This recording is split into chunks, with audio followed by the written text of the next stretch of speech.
Hei, kaum wibu yang semakin merajalela dan gak ada habisnya.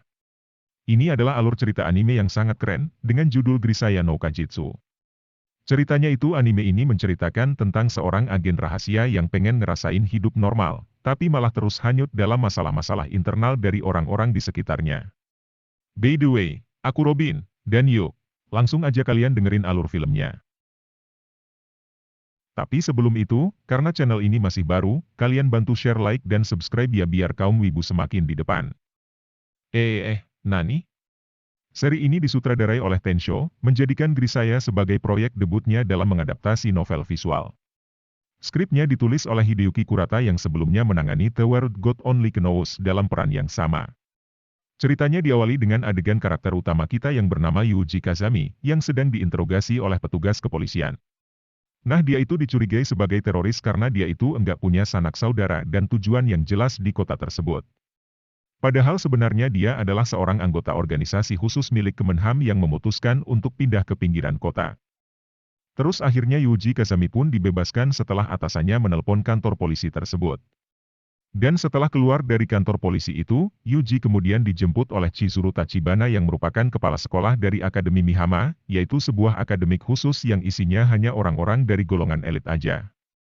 Dan ternyata, tujuan Yuji pindah ke kota tersebut adalah ingin bersekolah di tempat yang normal dan menjalani hidup selayaknya murid normal pada umumnya.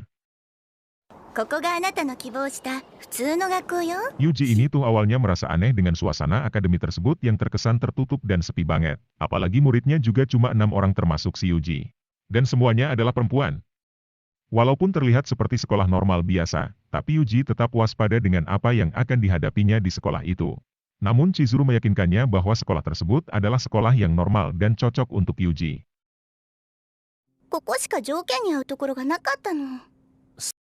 Lalu saat pertama kali datang ke asrama yang akan dia tinggali, Yuji ketemu sama seorang gadis imut dengan baju maid bernama Komine Sachi, yang merupakan ketua kelasnya. Kazami Yuji da. Yoroshiku. Komine Sachi desu. Yoroshiku onegaishimasu. Kemudian Sachi pun mengantar Yuji berkeliling asrama tersebut dan memberitahu bahwa Yuji akan menjadi kepala asrama di sana. Terus keesokan harinya, Yuji ketemu sama Suou Amane dan Irisu Makina yang lagi kejar-kejaran sebelum berangkat ke sekolah. Dan Yuji pun berkenalan dengan mereka berdua. Watashi wa Suou Amane. Namae wa? Makina. Irisu Makina. So ka. Yoroshiku, Makina. Saat sampai di kelas, Yuji ketemu dengan gadis berambut pirang yang sedang belajar akting. Si gadis kucir 2 yang bernama Matsushima Michiru ini pun kaget banget dengan kedatangan Yuji dan sempat salah tingkah. Tapi akhirnya si Michiru pun kenalan dengan Yuji dan bersikap sok kuat. Padahal Yuji sendiri tuh udah tahu kalau si Michiru ini punya sifat yang tsundere. Jika bisa dibilang Shimizu ini tuh punya sifat yang mau-mau tapi malu gitu guys. Tsundere tte yatsu ka, omae.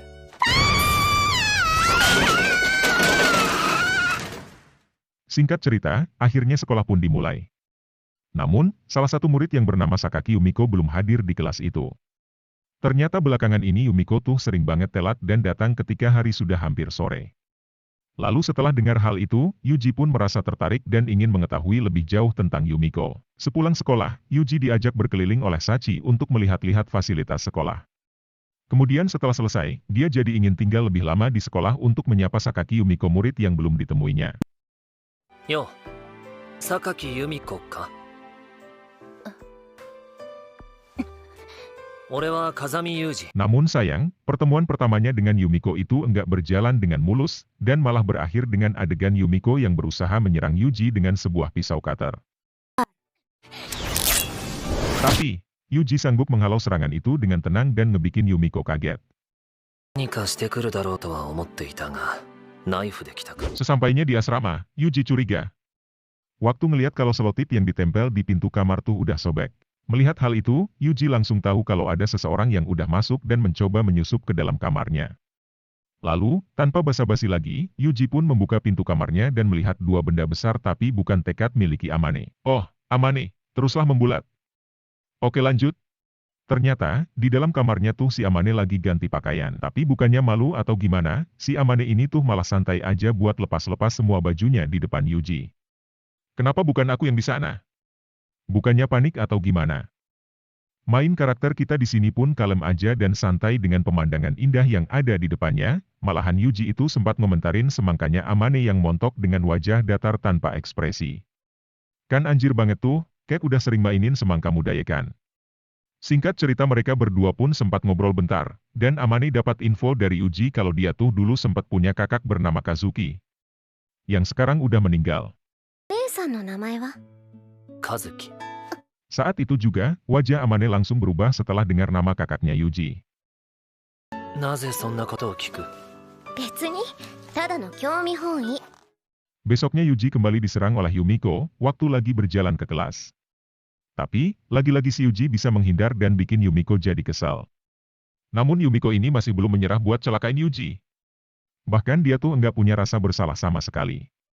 Akhirnya setelah kegagalannya itu, Yumiko pun langsung pergi meninggalkan Yuji dengan sikap dingin. 覚えてなさい。 Lalu sesampainya di kelas, Amane berkata kalau Yuji itu bertindak terlalu cepat untuk mendekati Yumiko, dan mereka pun ngobrol bentar. Terus waktu istirahat, Yuji yang lagi nyantai di taman sambil baca buku, tiba-tiba melihat Makina yang lagi rebahan di bawah pohon. Singkat cerita karena pertemuan itu, akhirnya Yuji setuju dipanggil Oni-chan oleh Makina. Dan hubungan mereka pun jadi semakin dekat. じゃあお兄ちゃん。鬼、まあいいだろう。 Tapi ternyata, si Yumiko ini itu selalu mengawasi dari kejauhan dan masih nggak bisa menerima keberadaan Yuji di sekolah itu. Lalu, dia pun datang ke ruang kepala sekolah dan mengeluarkan semua perasaannya terhadap Yuji. Sayangnya, semua itu cuma ditanggapi dengan santai oleh kepala sekolah. Bahkan, dia sangat percaya kalau Yuji nggak akan berbuat yang aneh-aneh. Kemudian, Yumiko pun berusaha untuk mencari tahu latar belakang Yuji dengan kemampuannya. Tapi semua itu gagal dan karena hal itulah, Yumiko jadi berasumsi kalau Yuji bukanlah orang sembarangan. ユージ、私は絶対にあなたを認めない。 Setelah itu, tiba-tiba Yuji dikunjungi oleh seorang wanita berambut pirang yang menunggangi mobil sport. Ternyata dia adalah pengawas Yuji dari organisasi khusus tempatnya bekerja. Yuji yang sedang berjalan bersama Amane dan Makina, awalnya pura-pura nggak lihat wanita itu, namun akhirnya, Yuji tetap menemuinya. やあ、学生生活を楽しんでいるか。 Wanita tersebut bernama Julia Barzira atau Yipi. Dan kedatangannya ke sana, cuma buat nengokin dan ngecek keadaannya Yuji aja. Lalu setelah itu, Julia pun pergi menggunakan mobil sportnya. Sesampainya di kelas, Amane langsung menginterogasi Yuji tentang semua pertemuannya dengan Julia tadi. Dan sedikit bertanya tentang latar belakang Yuji. Bahkan Amane juga bertanya apakah Yuji punya pacar atau belum. Hal tersebut menarik perhatian anak-anak di kelas, mereka semua ikut menguping percakapan Yuji dan Amane. Terutama si Yumiko dan Michiru yang tertarik dengan Yuji. 聞いていたのか？別にあんたのことなんか興味ない。 Terus, setelah pulang ke asrama, tiba-tiba Yumiko menyerang Yuji lagi dan gagal. Namun kali ini, Yuji mencoba buat meyakinkan Yumiko kalau dia itu bukanlah musuh dan gak berbahaya. ミコ、俺はお前の敵じゃない。 Akhirnya, mereka berdamai setelah Yuji membuat kesepakatan dengan Yumiko. Untuk saling memanggil dengan nama marga mereka masing-masing. Yaitu Sakaki untuk Yumiko dan Kazami untuk Yuji. よろしくね、風見くん。ああ。よろしくな。 Suatu hari, waktu Yuji baru aja pulang jogging, dia nggak sengaja melihat Amane yang lagi mencoba buat masuk ke kamarnya. Yuji curiga kalau Amane berniat buat ngebunuh dia pun berusaha untuk ngamatin apa tujuan Amane menyusup ke kamarnya. Dan gak disangka, ternyata Amane cuman mau ngebangunin Yuji pakai sebuah ciuman pagi. Tapi sayangnya, Yuji udah nggak ada di dalam kamar itu. なんだよもう、せっかくお目覚めのキスでもしてびっくりさせてやろうと思ったのにさ。 Melihat bajunya Yuji berantakan dan belum dicuci, terus dia pun mulai menciuminya.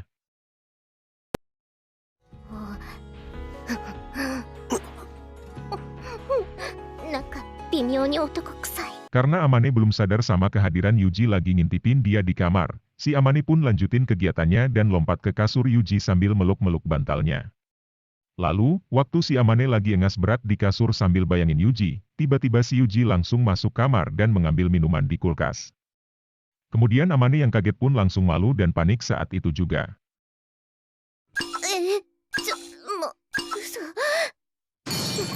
私もうお嫁行かれへん。Terus, si Yuji-nya nanggepin Amane dengan santai dan menganggap kalau apa yang dilakukan Amane itu enggak masalah buat dia. Lalu, saat di kelas, Yuji dan Yumiko sempat ngobrol tentang Amane dan mengetahui kalau ternyata Amane jadi heboh kayak gini gara-gara dulu dia sempat mengalami kecelakaan lalu lintas dan terkena gangguan mental. Mulai dari situlah Yuji menyadari kalau setiap anak di sekolah itu punya masalah unik masing-masing, yang ngebuat mereka jadi nggak normal kayak gadis-gadis pada umumnya. Kemudian, waktu pelajaran olahraga si Amane tiba-tiba jatuh dan kakinya terkilir. Lalu Yuji pun membawanya ke UKS untuk これ diobati. で大丈夫だろやっぱり優しい。 Setelah kakinya dirawat Yuji, tiba-tiba Amane menyatakan perasaannya pada Yuji dan ngajakin buat pacaran. 聞こえなかったかな。もう一度言おうか。 Tapi, Yuji menolaknya dan menganggap kalau Amane cuman godain dia doang. Namun Amane yang enggak mau menyerah tetap memaksa Yuji untuk menerima dia sebagai kakaknya, dan akhirnya Yuji pun setuju. う。わかったよ。お姉ちゃんがやりたいなら付き合ってやるから。ならばよろしい。これからはお姉ちゃんって呼ぶんだぞ。 Terus keesokan harinya, Amane membuatkan bekal spesial untuk Yuji dan memakannya bersama Makina. Tapi, walaupun awalnya Yuji nolak dan gak mau untuk diperhatiin sama Amane, akhirnya dia tetap makan bekal itu dan mulai luluh sampai hampir nangis karena Yuji ingat dengan gurunya yang sudah meninggal dan merawat dia dari kecil. だから私の分も食べていいんだよ。 Terus pas lagi di asrama, Yuji, Yumiko, Amane, Makina dan Sachi lagi ngomongin Michiru yang kadang-kadang kelihatan aneh dan gak seperti Michiru yang biasanya. Mereka ngerasa kalau Michiru itu kadang-kadang bertingkah kayak orang bodoh, tapi kadang juga kelihatan rajin dan kalem.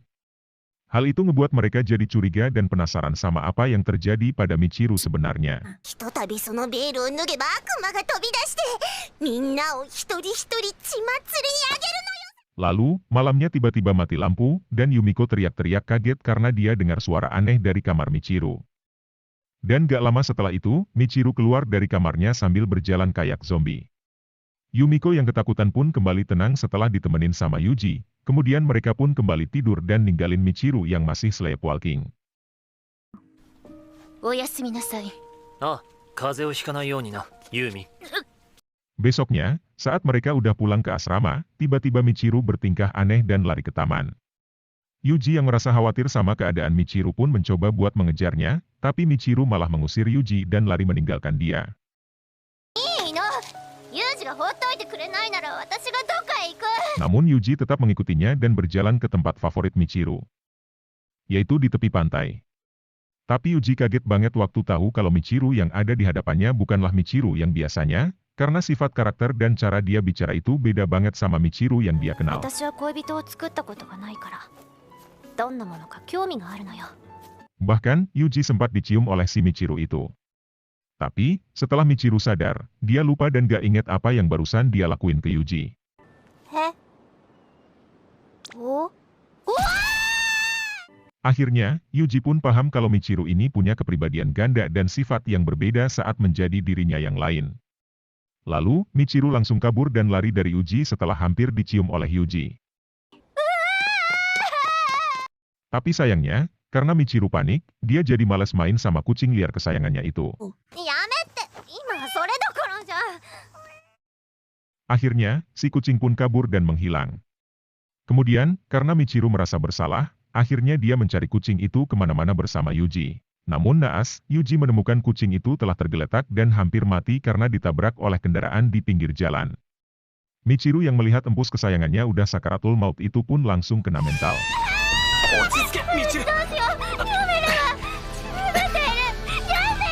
Lalu Yuji dengan cekatan langsung menyetop mobil untuk segera membawa si empus itu ke rumah sakit terdekat, tapi sayangnya si empus kesayangan Michiru itu tetap gak tertolong dan meninggal di pelukan Michiru.